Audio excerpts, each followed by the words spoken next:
Amén y amén. Vamos a recibir con un fuerte aplauso a las personas que se van a ir conectando a través de SLN Live.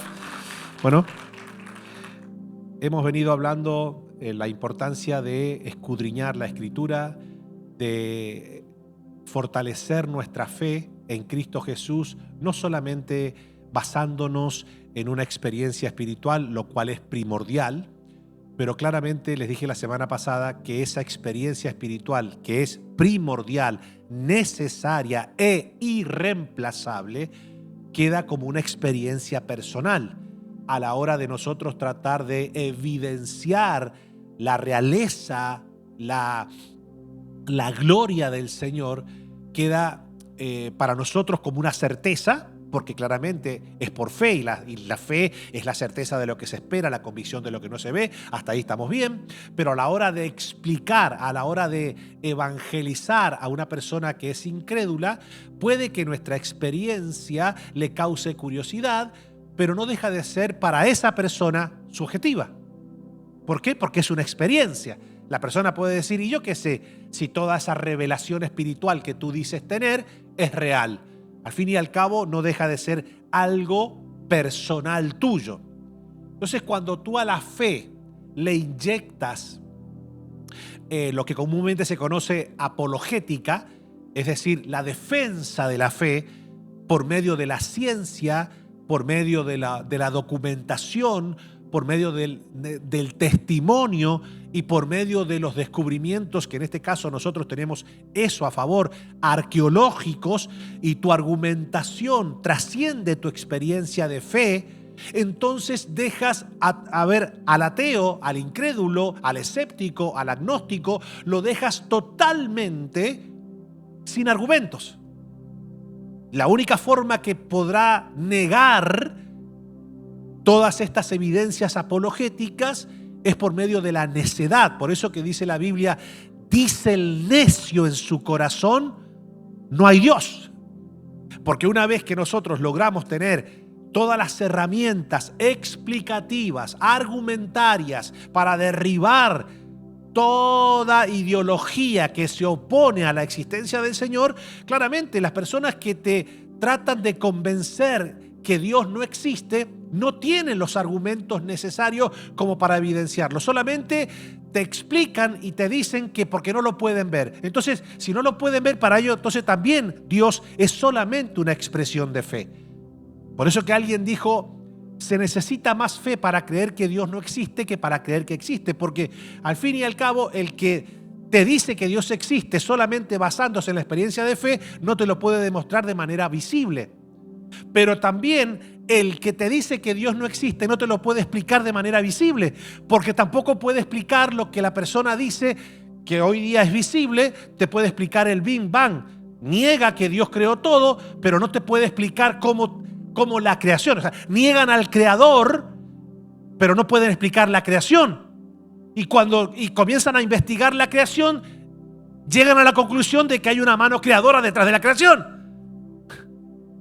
Entonces, entendiendo todo esto, es muy importante que el cuerpo de Cristo, los creyentes, los que conformamos la verdad escritural por la gracia del Señor, tengamos no solamente la argumentación de nuestra experiencia de fe, sino también que nos preparemos para argumentar situaciones que pueden ser entendidas por personas que no han entendido todavía lo que es la experiencia espiritual. Es decir, le tienes que hablar a su entendimiento, a su capacidad de comprensión intelectual. ¿Me siguen hasta acá? Bueno, entonces, entendiendo todo esto, hemos venido hablando de cómo pues, nosotros podemos ayudar a una persona de fe musulmana a entender que está en un error. Pero ahora nosotros estamos trabajando en algo que es mucho más difícil, no porque sea para Dios más difícil, sino para el mundo cristiano. Porque el mundo cristiano se ve seducido por este mover mesiánico, judaizante, que hoy día está sacudiendo las naciones de la tierra con el nacimiento del Estado sionista, que hoy día pues lo quieren presentar como si fuera Israel, una promesa profética que nace en 1948, cuando en realidad ya Israel una vez que Cristo se levantó de entre los muertos y se sentó a la diestra del Padre, dejó de ser una nación meramente racial y geográficamente ubicada a orillas del Mediterráneo. Israel pasó a ser un cuerpo espiritual conformado por personas de toda la tierra, independientemente si nacieron con un árbol genealógico judío o no. Lo que hace que yo sea realmente el pueblo de Israel, el pueblo de Dios, es que yo haya aceptado a Cristo, independientemente si soy argentino, nicaragüense, cubano. O sea, no me tengo que convertir racialmente al judaísmo para sentirme que soy parte del pueblo de Israel. Este nuevo Estado sionista que nace en 1948 nace claramente no desde el corazón de Dios, tampoco es una promesa, una promesa profética establecida en la Escritura. Todo eso es claramente descontextualizado bíblicamente. Lo que pasa que comenzó a surgir una enseñanza a mediados del siglo XIX de arrebatamiento pretribulacionista que claramente, para que todas las fichas puedan concordar y no esté basado en la Biblia, pues necesitan que haya un templo, necesita que hayan sacrificios, cosa que ya dejó de existir en el año 70 después de Cristo. Por ende, todo esto claramente es una puesta en escena que lamentablemente muchos cristianos hoy no logran discernir, no logran, ¿pero por qué? Por falta de conocimiento, diga conmigo, escritural. Entonces, la fe judía, cuando digo la fe judía estoy hablando de la fe judía ortodoxa, la fe judía, no solamente porque el judío tiene varias ramas, como también lo tenemos dentro del campo evangélico. Tenemos los bautistas, tenemos diferentes denominaciones. Dentro de lo que es el pensamiento doctrinal judío también hay varias ramas, entre las cuales, obviamente, el pueblo de Dios, el cristianismo hoy, se ve con altas dosis de judaísmo inyectándose en los púlpitos.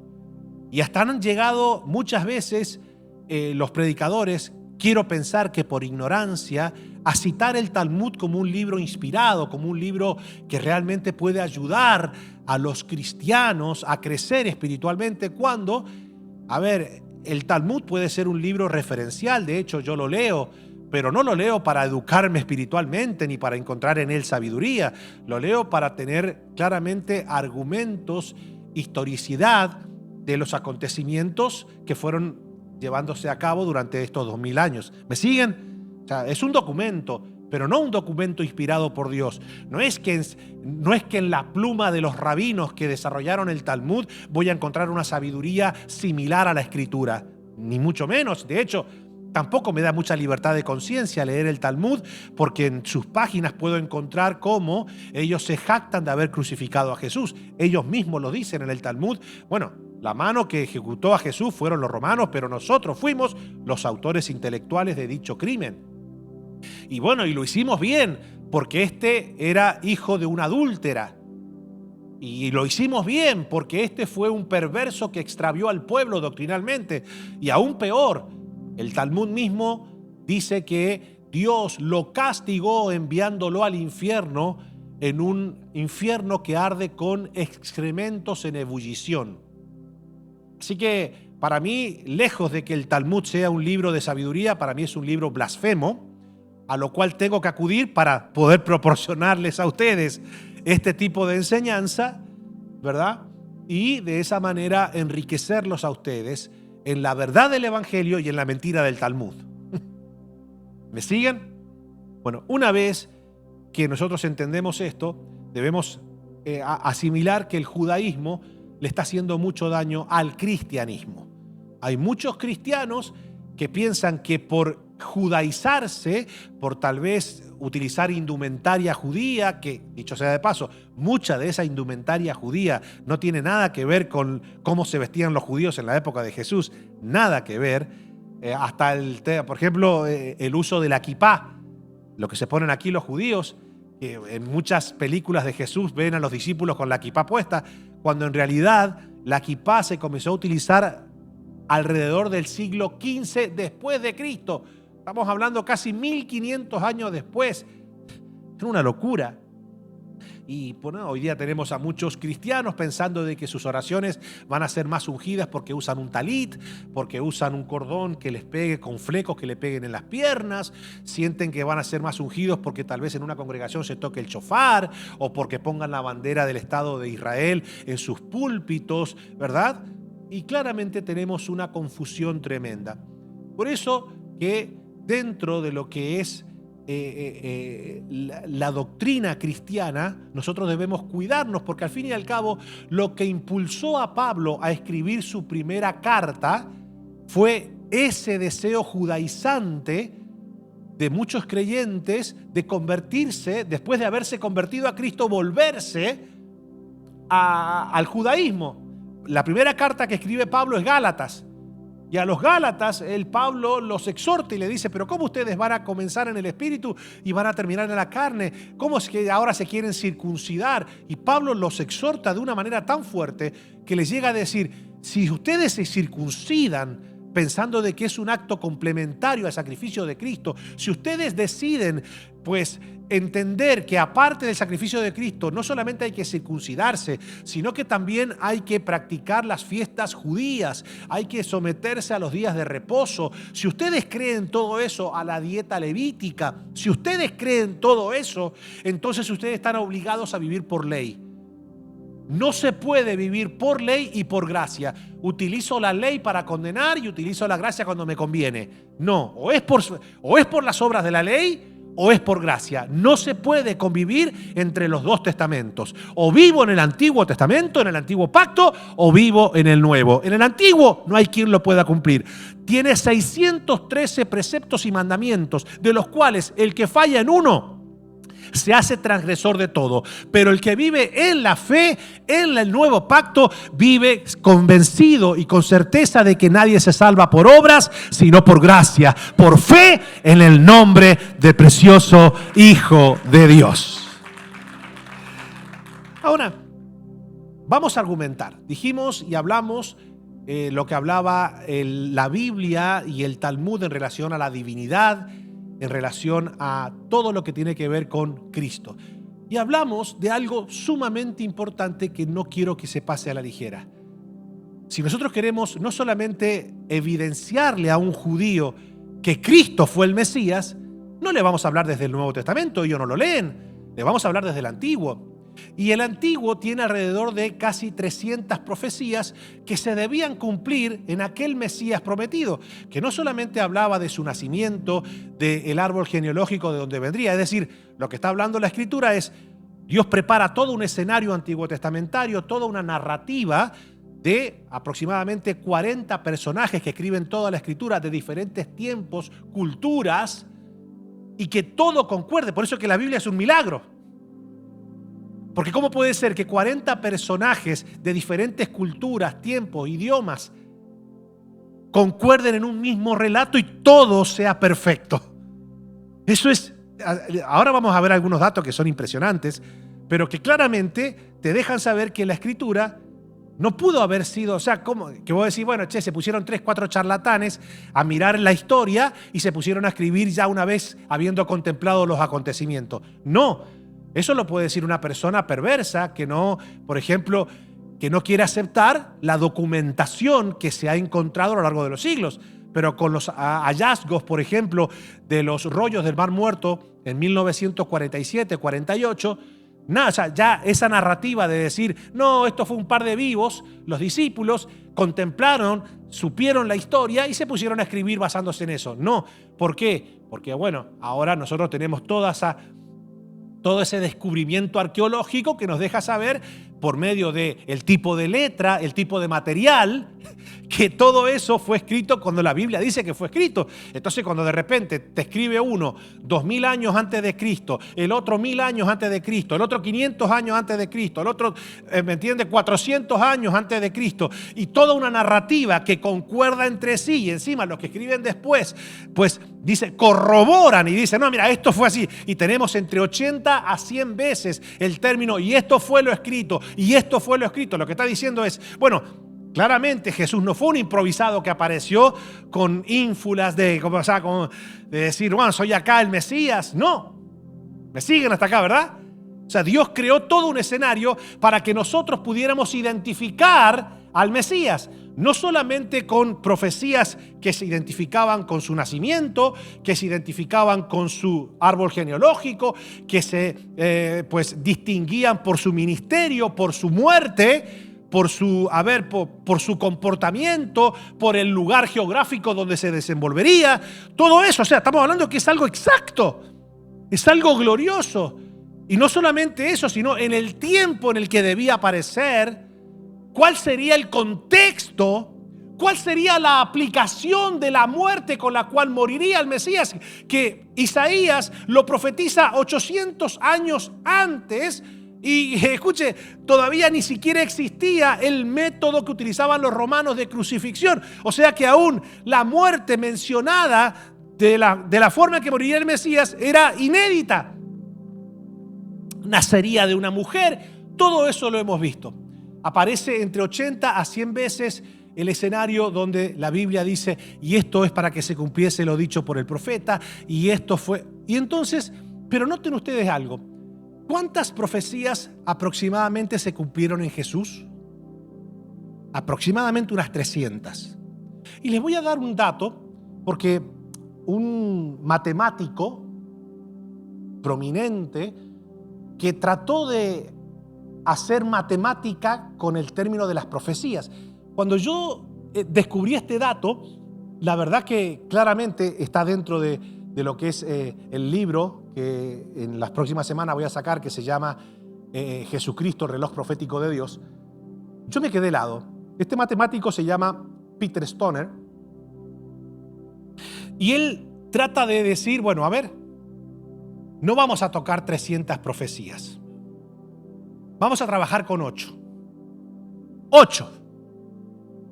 Si nosotros logramos ver que un ser humano puede cumplir 8 profecías de las que en el Antiguo Testamento, y se mencionan aproximadamente 300, pero si logra cumplir 8, mire lo que va a pasar. Este es un matemático. Acá no hay especulación, acá, y la matemática, diga conmigo, no falla. O sea, no es relativa, no tiene varios significados. ¿Cuánto es 4 por 4? 8, dice.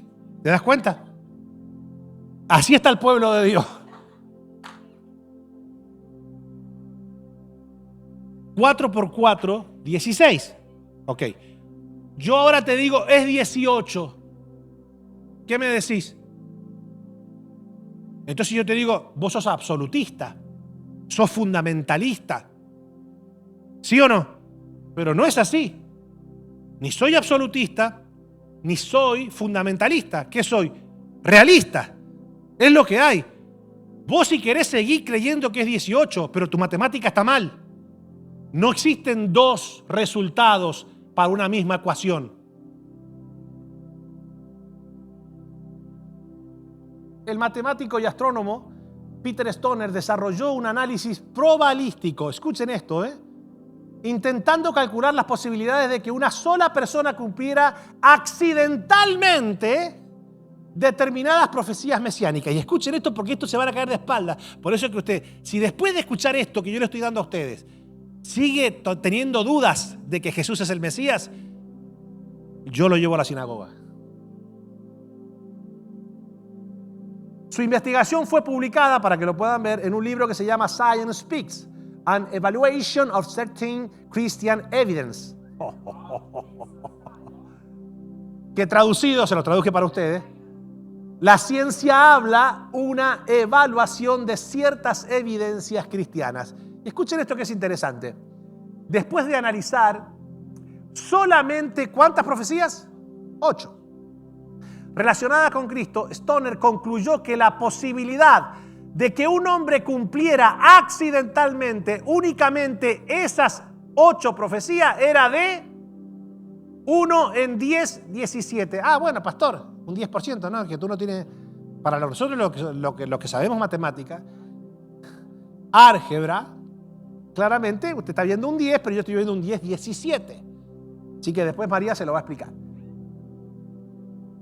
¿Qué quiere decir ese número?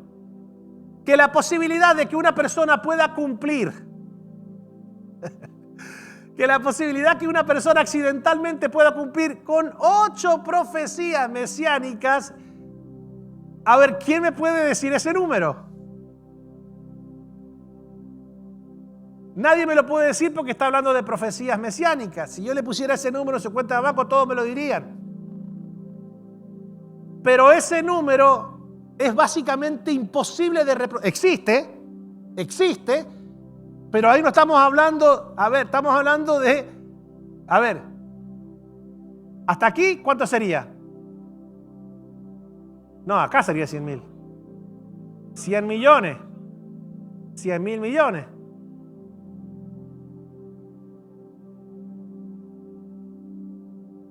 Usted está entendiendo, ¿verdad? Dice, alguno me dice, pastor, yo tengo todo eso menos este.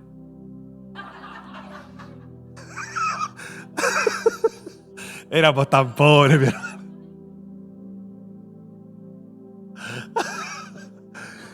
Lo que puede hacer un solo número, mi hermano. Ok. Pensando en esto, este hombre dice, es que nadie va a entender ese número. Uno se puede imaginar mucho. Es mucho. Pero mire, este hombre dice, bueno, a ver, déjame ponerlo en términos prácticos para que la gente más o menos pueda tener un cuadro de la posibilidad, escuchen, de la posibilidad de una persona que accidentalmente pueda cumplir 8 profecías. Me decía 8, Para intentar ilustrar semejante cifra, Stoner explicó que sería comparable a cubrir, escuchen esto, completamente el estado de Texas con monedas de plata. No, pero olvídese de la plata. La analogía que él va a hacer no está enfocada en el dinero. Está enfocada en llenar todo el estado de Texas con moneda de plata hasta una profundidad aproximada de 2 pies. ¿Cuánto sería 2 pies? Yo mido 6 pies. Hasta acá. ¿Ok? Hasta acá. Ok. Ese número, que nosotros vimos recién, puede, en términos analógicos, cubrir todo el estado con monedas, todo el estado de Texas, pero no solamente con la base, sino de 2 pies. Imagínense lo que es ese número. La cantidad de monedas, todo el estado de Texas. Profundidad. Marcar solamente una moneda. Marcarla, una de todas esas, una. Y luego pedirle a una persona con los ojos vendados que encontrara exactamente aquella moneda en el primer intento. ¿Qué probabilidad tiene esa persona de hacerlo?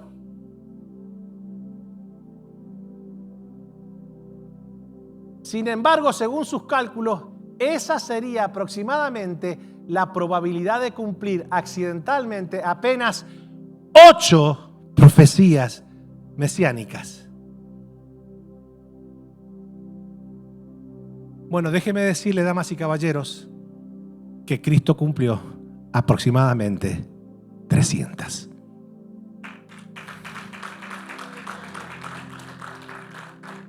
¿Le queda algún tipo de duda? Entonces, cuando una persona trata de refutar esta verdad indestructible, es porque lo hace porque es muy terca la persona, no quiere dar el brazo a torcer, o porque es muy malvada, es muy mala. Entonces, entendiendo esto, quiero que vayamos rápidamente. Hemos visto las profecías y vamos a abarcar la mayor cantidad. De hecho, si abarcásemos 8, ya estaríamos. ¿Qué 8? 4 que abarcásemos. Pero bueno, vamos a abarcar no las 300, porque muchas de diferentes maneras tienen que ver y están conectadas con la misma profecía, pero sí las más importantes, o por lo menos las más relevantes, las que más nosotros podemos desarrollar. La semana pasada vimos la importancia de entender las profecías en relación al nacimiento, que son y su desarrollo infantil, que son profecías que Jesús no podía autocumplir, porque tenían que ver con su nacimiento, lugar que él no podía claramente alterar. Ahora, vamos a seguir ahora con las profecías en relación a su descendencia, a su identidad. Entonces, debían cumplirse porque claramente Jesús no podía aparecer, el Mesías no podía aparecer de la nada. Había mucha expectativa dentro del pueblo de Israel. No solamente del pueblo de Israel, había mucha expectativa en relación a la región. Los sabios del Oriente sabían que el tiempo se estaba cumpliendo y que en ese momento debía aparecer el Mesías. Ahora, para la mentalidad judía, la identidad, el árbol genealógico, no solamente para los judíos, sino también aún para el mundo gentil, era muy importante entenderlo. ¿Para qué? Para que sepamos que Jesús no solamente debía nacer en tal lugar, su crianza tenía que ser de la siguiente manera, sino que también no solamente Herodes trataría de matarlo, como ya lo vimos, esas profecías, no solamente que el cetro de Judá estaría en la autoridad de un no judío como lo era Herodes, que era Idumeo. Entonces ahora Jesús dice, no, a ver, la Escritura, ahora yo te voy a dejar saber que esto no fue casualidad, yo te voy a mostrar todo un árbol genealógico para que logres entender que el Mesías debía venir de una rama establecida, clarificada y profetizada en el Antiguo Testamento. Y es interesante, ese Mesías sería descendiente ¿de quién? De Abraham. Y acá es donde muchos cristianos se pierden.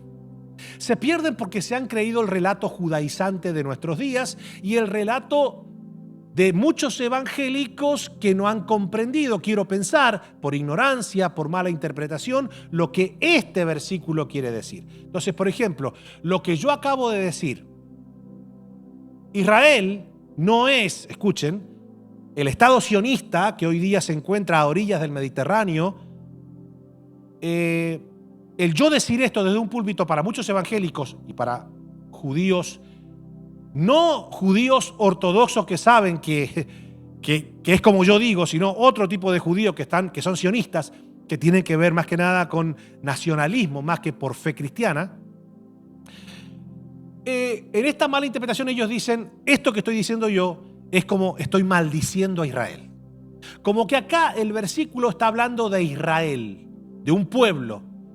Pero acá está hablando, número uno, de Abraham, y está haciendo una promesa a su simiente.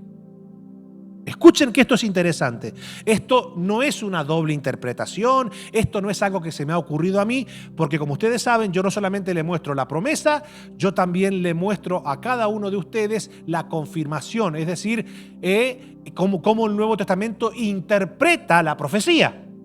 O sea, que eso tiene que ser nuestro sello de veracidad, ¿verdad? Entonces, dice Génesis 12:3, bendeciré a los que te bendijeren y a los que te maldijeren maldeciré y serán benditas, escuchen, y ahí subraya la palabra, en ti, singular, singular. Lo que está diciendo es en tu simiente.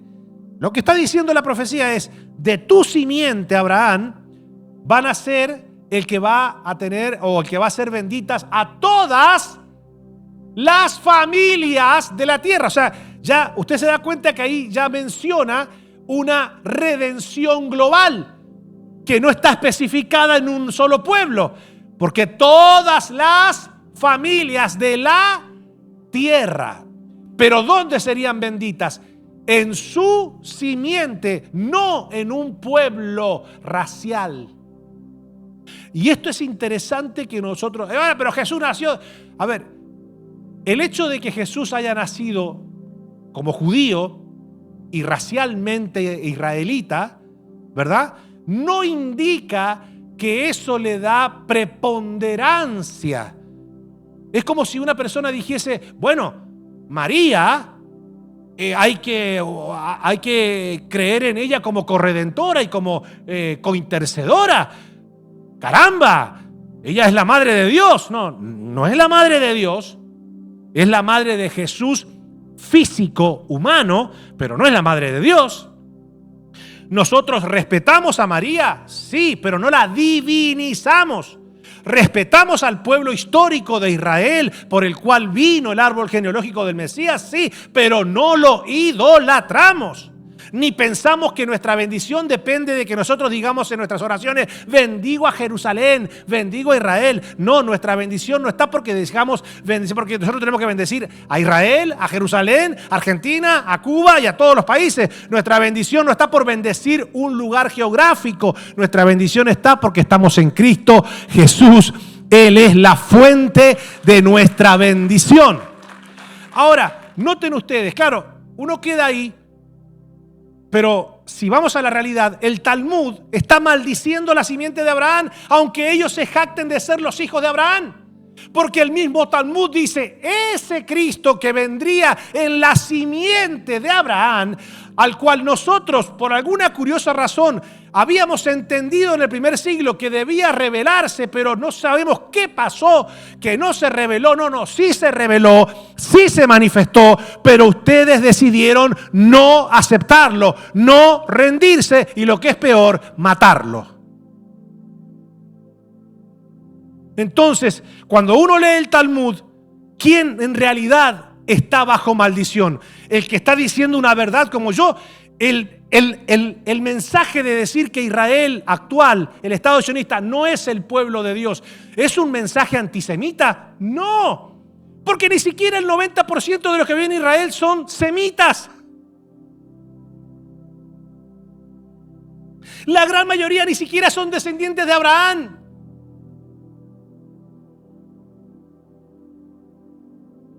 ¿Me siguen hasta acá, verdad? O sea, esto es sumamente importante. Entonces, ahora vamos a ver qué dice Pablo. ¿Cómo interpreta Pablo esto? A ver.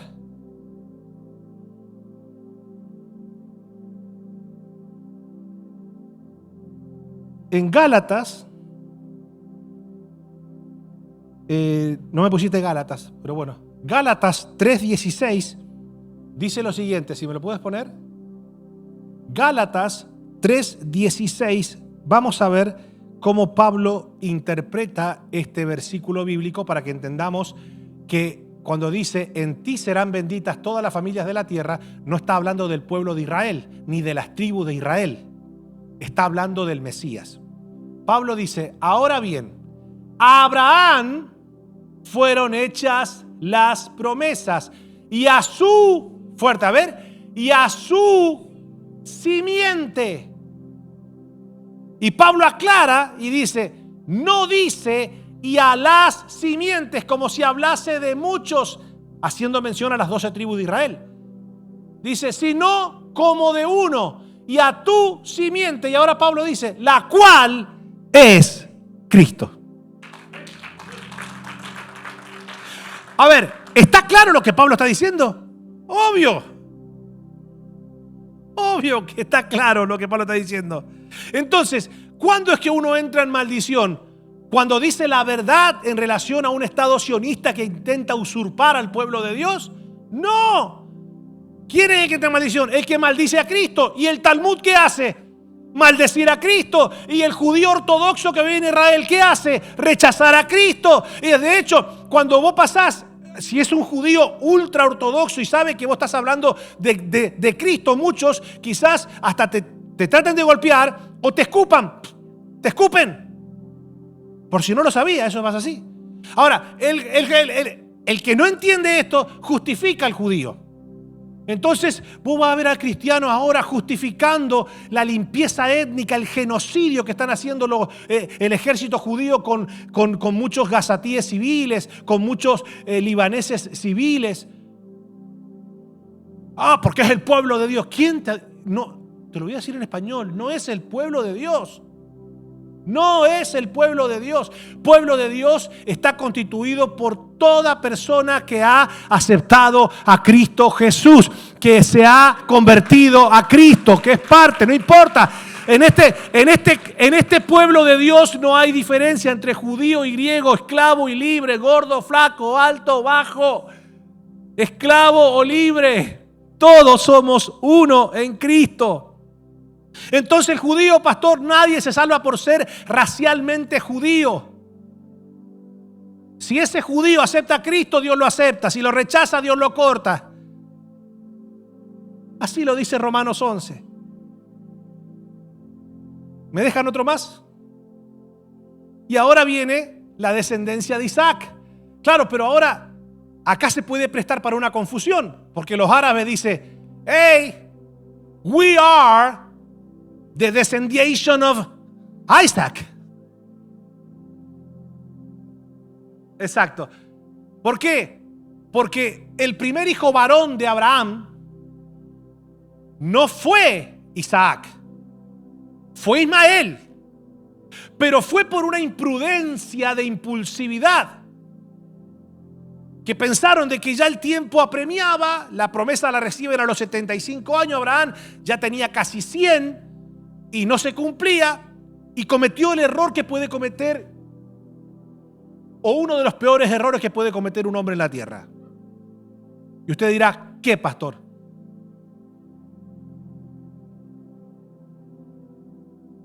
Escuchar el consejo de su esposa.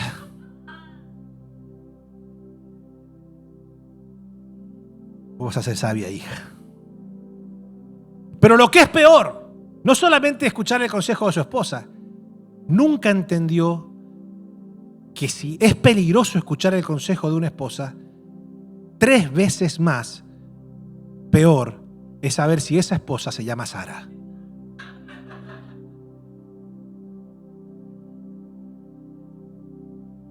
Si ya es peligroso escuchar el consejo de una mujer, imagínate escuchar a una Sara.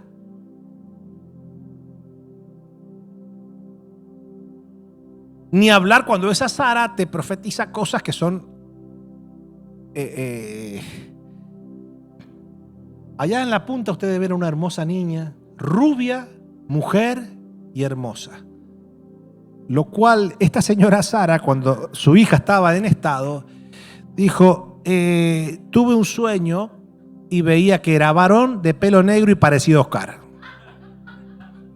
Ahí entendí y dije, ella es muy buena consejera, voy a hacer todo lo contrario a lo que ve y a lo que me diga. Ni hombre, ni pelo negro.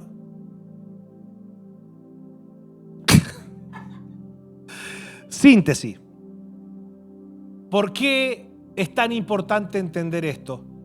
Porque la promesa de que de su simiente vendría el Mesías estaba hecha con Sara, no con una esclava, no con Agar. Entonces, la Biblia se encarga de decir esto. Génesis 17:19 dice, respondió Dios, ciertamente que Sara, o sea, acá Dios está diciendo, mira, esto se puede prestar para confusión. Los árabes ahora, ellos dicen, no, nosotros somos los hijos de la promesa, esto nos corresponde a nosotros somos, bueno, a ver, con todo el respeto al mundo árabe, musulmán, pues la promesa la tenía, o sea, el mismo padre, pero no la misma madre. Entonces acá el problema no es Abraham, sino Sara. ¿Qué es lo que intentaba Satanás? Distorsionar, corromper el árbol genealógico del Mesías. Entonces, Sara, tu mujer, te dará a luz un hijo y llamará su nombre Isaac. Y confirmaré mi pacto con él como pacto perpetuo para sus descendientes después de él. Ahora mire qué interesante lo que dice Lucas. Lucas, entendiendo esto y la importancia de marcar que, no era por Ismael la cosa, porque claramente si Abraham fue hecha la promesa y a su simiente, entonces yo tengo que ahora, Abraham tiene 2 hijos, pero el primogénito no es de Sara, es de Agar. ¿A quién fue hecha la promesa? Y vamos a ver con quién lo identifica. Jesús mismo, al comenzar su ministerio, era como de 30 años, dice Lucas, capítulo 3, hijo, y ahí comienza a dar todo el árbol genealógico rápidamente, pero noten ustedes, a diferencia de Mateo, Mateo comienza desde, se podría decir desde Abraham hasta llegar a la época de Jesús.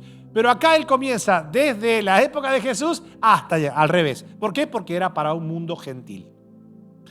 Mateo escribe para los judíos, Lucas escribe para el pueblo gentil. Y dice, hijo, según se creía, ¿verdad?, de José. Noten ustedes qué interesante, no crean ustedes que él está rellenando espacios, ¿verdad? Según se creía de José, claramente, ¿era José el padre? No, era el padrastro, ¿ok? ¿ok? El padre era Dios. Se creía, según se creía, de José, hijo de Elí, y comienzan, ¿verdad? Como diciendo, yo le voy a mostrar a ustedes que esto no fue improvisación, hijo de Matat, hijo de Leví, hijo de Melquí, hijo de Jana, hijo de José, hijo de Matatías, hijo de Amós, hijo de Nahum, hijo de Esli, hijo de Nagai, hijo de Mat, hijo de Matatías, hijo de Semei, hijo de José, hijo de Judá. A ver, ¿qué está mencionando él? Todo el árbol genealógico ¿de quién? De José. De José. Hijo de Joana, hijo de Reza, hijo de Zorobabel, hijo de Salatiel, hijo de Neri, hijo de Melqui, hijo de Adi, hijo de Cosam, hijo de Elmodán, hijo de ¿verdad? Hijo de Josué, hijo de Eliezer, hijo de Jorim, hijo de Matat. Este ya se me ha quedado dormido alguno. Hijo de Leví. Ahora usted le va a encontrar sentido a la genealogía. Hijo de Simeón, hijo de Judá, hijo de José, hijo de Jonán, hijo de Eliakim, hijo de Melea, hijo de Mainán, hijo de Matata, hijo de Natán, hijo de David, hijo de Isaí, hijo de Obed, hijo de Boz, ya encontramos ya personajes más conocidos en la Biblia, hijo de Sala, hijo de Nazón, hijo de Aminadab, hijo de Aram, hijo de Esrom, hijo de Fares, hijo de Judá, hijo de Jacob, hijo de Isaac, hijo de Abraham, hijo de Taré, hijo de Nacor. Claro, ¿ahora le encontramos sentido a la genealogía? Y sí. Pero ahora tiene que ser descendiente de Jacob. Y es interesante porque Jacob es hijo ¿de quién? De Isaac. Y aquí encontramos claramente algo sumamente importante, porque ¿a quién Dios le cambia el nombre de Jacob? A Israel. A Jacob. A Jacob Dios le cambia el nombre y le pone Israel, que significa pueblo escogido de Dios. Entonces, Números 24, 17 dice: lo veré, mas no ahora, lo miraré, mas no de cerca. Saldrá estrella de Jacob y se levantará cetro de Israel. Acá cetro, autoridad en Israel. Obviamente, ¿qué es lo que está remarcando acá el escritor de Números? Obviamente, lo que está diciendo es reforzando la idea de que el Mesías no venía por el otro lado. No venía por el hijo de Ismael. O sea, ni era Ismael, ni tampoco el hijo de Ismael. Venía por este lado. Y refuerza a Jacob. Y entonces le da un nombre que lo identifique. Pueblo de Dios. Que después ese nombre de Israel se lo daría al cuerpo de Cristo, al pueblo escogido, nación santa, pueblo adquirido de Dios. Amén. Entonces, aquí claramente Mateo ahora comienza a dar el árbol genealógico y a decir: miren, a ustedes judíos, ya este mensaje es para ustedes, este evangelio es para ustedes, y yo les voy a demostrar a ustedes judíos que Jesús, este que apareció, no es alguien que apareció de la nada, no es un impostor, no es alguien que apareció repentinamente, ni tampoco es una improvisación. Esto tiene un principio y que claramente va a llegar a al momento clave de la humanidad. Entonces dice la Biblia: libro de genealogía de Jesucristo, hijo de David, hijo de Abraham. Abraham engendró a Isaac. Y ahora noten ustedes, ¿viste que arranca de atrás para adelante ahora? Abraham engendró a Isaac, Isaac a Jacob, y Jacob a Judá y a sus hermanos. ¿Ok? Lo vamos a dejar ahí porque si le leo le tengo que leer todo el capítulo. Pero ¿qué es lo que nos dice ¿qué es lo que nos dice Mateo? Que Abraham engendró a Isaac, Isaac a Jacob, Jacob a Judá y a sus hermanos. Entonces, el Mesías debía ser de la simiente de Abraham, Isaac, Jacob, pero también debía venir de la tribu de Judá. Ahora, noten ustedes, ¿qué tribu manejaba lo que era el sacerdocio en el tabernáculo de Israel en la época de Moisés? Era Leví. no era Judá. Es interesante esto. ¿Por qué? Porque el Mesías, si nosotros nos dejamos guiar entonces por los judíos y su tradición, se podría decir religiosa, entonces el sistema sacerdotal estaría basado en la tribu de Leví. Sin embargo, el Mesías debía venir por la tribu de Judá. ¿Por qué? ¿Dónde dice eso la Biblia? Bueno, Génesis 49:10, cuando Jacob comienza a bendecir o a dar las profecías sobre sus hijos, comienza y dice, cuando llega el momento de Judá, dice, no será quitado el cetro de Judá. Es decir, la autoridad siempre estará, o la corona siempre estará en la cabeza de un judío. Pero dice, no será quitado el cetro de Judá, la autoridad siempre va a estar ahí, ni el legislador de entre sus pies, hasta que venga Silo. ¿Quién era Silo? Esa palabra Silo con H al final es el Mesías en hebreo.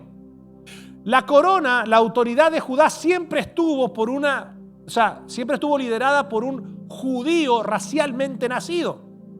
El único momento en la historia en donde no hay un judío en la autoridad de Judea, en la autoridad de Judá, es en la época donde Herodes está reinando. Y Herodes no era judío, era idumeo. Claramente, la profecía es clara. No será quitado esto, El cetro de Judá, la autoridad, no será quitada. Siempre estará guiada por un judío. Hasta que venga el Mesías. Cuando venga el Mesías, allí se congregarán los pueblos. Ahí está la profecía. Ahí, de esa tribu, tenía que venir el Mesías. Por eso que Jesús es el león de la tribu de Judá. Entonces, ¿qué dice Hebreos 7:14? Porque manifiesto es que nuestro Señor, a ver, ayúdenme, vino de la tribu de Judá, de la cual nada habló Moisés tocante al sacerdocio. Es que nuestro sacerdocio en Cristo no viene bajo el orden de Aarón, porque ese es ritual, ceremonial y temporal, sacrificial, hasta que el Cordero se manifestara. Por eso que en el Antiguo Testamento Dios manda a sacrificar animalitos completos, perfectos, para que pudiera perdonar por medio de la sangre, porque sin derramamiento de sangre no puede haber expiación de pecado. Eso apaciguaba la ira de Dios por un año nada más, pero todos los años el sumo sacerdote debía presentarse en el lugar santísimo, presentando primeramente ofrenda por su propio pecado, sangre de un cordero, para que pudiera Dios perdonar los pecados del pueblo hasta que llegara el Cordero de Dios. Y cuando llegase el Cordero de Dios, ya no viene bajo el orden sacerdotal de Aarón, sino bajo el orden de Melquisedec, un sacerdote que aparece en el Antiguo Testamento, pero que no tiene árbol genealógico, porque es una representación eterna del Dios Todopoderoso, glorioso y manifiesto. Y nosotros tenemos un sumo sacerdote según el orden de Melquisedec. Y cuando se presentó Abraham ante ese sacerdote que no tenía árbol genealógico, pero sí tenía una representación simbólica, gloriosa y eterna del Señor, lo primero que sacó fue pan y vino. ¿Qué hizo el Señor cuando tuvo la última cena con los apóstoles? Sacó pan y vino y dijo: este es mi cuerpo que por vosotros es sacrificado, y esta es mi sangre que por vosotros es vertida. Este es el nuevo pacto. Ya no tienen que vivir de acuerdo al orden de Aarón, ahora tienen un sumo sacerdote que los va a hacer vivir por gracia, por salvación eterna y por fe. Esto es glorioso, mi hermano. Lo vamos a dejar acá porque estoy muy emocionado, si no hacemos vigilia. Vamos a ponernos de pie. Yo le voy a hacer una pregunta. ¿Ustedes creen que es necesario este tipo de predicación para el enriquecimiento del cuerpo de Cristo? ¿Y ustedes creen que la mayoría de cristianos de nuestros días tienen conocimiento de esto? Y es muy triste.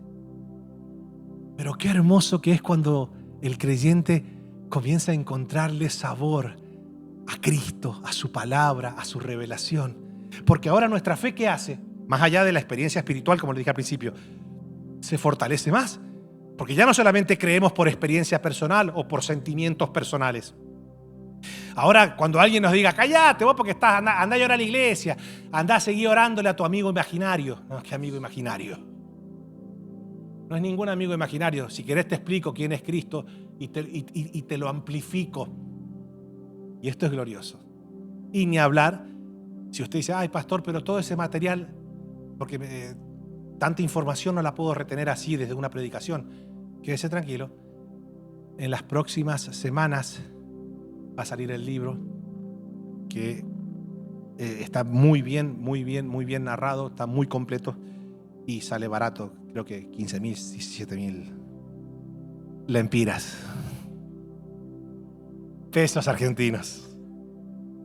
Padre, eres hermoso, precioso, benevolente. Ay Señor, qué hermoso que es escudriñar tus escrituras. Ahora entendemos un poquito más lo que Pablo dijo. Todo lo que para mí era ganancia, prestigio personal, lo tengo por basura con tal de llegar al conocimiento de Cristo Jesús, mi Señor. Padre, permite que la pasión por aprender de Cristo, manifestar a Cristo, predicar a Cristo, vivir en Cristo, alabar a Cristo, servir a Cristo, sea el motor que nos impulsa a levantarnos cada mañana. Al fin y al cabo, nada podremos llevarnos de esta tierra, solamente nuestra devoción a Cristo. Te amamos, te doy gracias por darme esta palabra, que estoy seguro no solamente está bendiciendo a esta hermosa congregación, que por tu gracia me permites pastorear, sino también permite que esta palabra llegue a muchos lugares, por medio del internet, de las redes sociales, y que muchos puedan ser edificados en esta verdad eterna, que es tu palabra. A ti sea la gloria, Señor, el imperio, la majestad, la soberanía, el honor y la magnificencia por todos los siglos, en Cristo Jesús. Amén y amén. Vamos a darle el mejor aplauso al Señor. Bueno, mi gente linda, les recuerdo...